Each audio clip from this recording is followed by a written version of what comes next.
les 8 partis de CAP 2015 se sont réunis ce matin avec les représentants de ADICA et nous avons discuté d'une proposition de loi pour les réformes que le peuple congolais attend à l'Assemblée nationale. Et je dois dire que les discussions se sont déroulées dans une très bonne ambiance. On s'est parlé avec franchise. On a d'abord pris le temps de discuter de la démarche que nous allons suivre. Ensuite, on a examiné ce que pourrait être le contenu de la proposition de loi. Et CAP 2015, qui avait déjà reçu la proposition d'ADICA, a fait une proposition sur la base de ce qui existait déjà. Et je peux vous dire qu'il n'a pas du tout été difficile pour nous de nous entendre. Ce qui nous réjouit, c'est que non seulement nous nous sommes entendus sur le contenu, mais nous nous sommes tous engagés à soutenir, à défendre cette proposition. Alors, est-ce à dire, madame, sont dans la bonne voie. est-ce à dire, madame, que le 21, le CAR et l'ADI vont rejoindre CAP 2015 pour la marche? Mais est-ce que c'était, il y avait une condition préalable? La marche du 21 novembre est une marche qui interpelle tous ceux qui tiennent aux réformes dans notre pays. L'objectif de cette marche-là, c'est signifier au gouvernement, plus précisément à l'Assemblée nationale, que nous voulons des réformes. Et donc,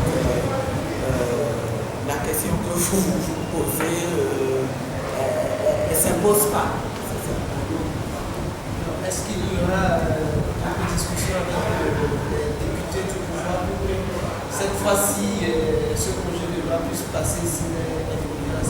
Non, le projet, la proposition de loi va être introduite. Il y a une procédure qui est prévue à l'Assemblée pour l'examen et l'adoption des propositions de loi. On va suivre la procédure. Alors, madame, on a ouï dire que le pouvoir, enfin les députés unis sont prêts à voter la proposition de loi à condition que vous trouviez un mot transitoire pour le président Faure. Est-ce que vous allez rentrer dans cette logique-là? C'est vous qui le dites, nous n'avons pas entendu parler.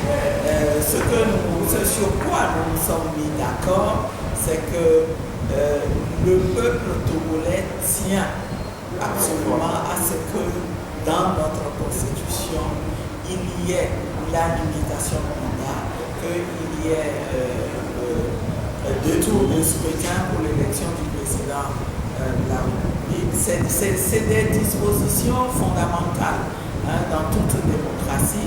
On s'est engagé à faire en sorte que ces dispositions soient inscrites en lettres d'or à nouveau dans notre constitution.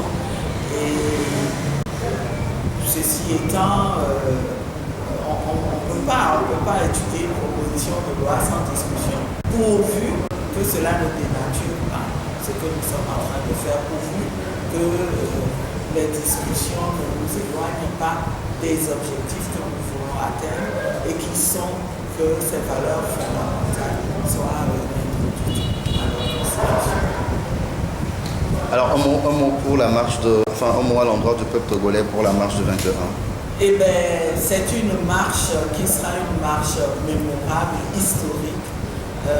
Il faut absolument que nous venions accomplir un devoir de citoyen en montrant que tout comme les autres populations dans la sous-région, et je dirais même dans le monde entier, nous aspirons à la liberté, nous tenons à un certain nombre de valeurs fondamentales. Nous voulons que désormais, plus personne ne nous empêche de renvoyer nos dirigeants que nous avons choisis. C'est bon. Nous avons le besoin de les changer. L'enjeu est de taille. Ce sont nos libertés que nous sommes en train de défendre. Donc, je voudrais lancer un appel à tous les Togolais, même au-delà des appartenances politiques, pour que tous ensemble nous jeunes et vieux, hommes et femmes, ce 21 novembre-là, pour exprimer ce que nous ressentons fortement et ce que nous voulons voir inscrit en lettres d'or dans notre Constitution. Merci.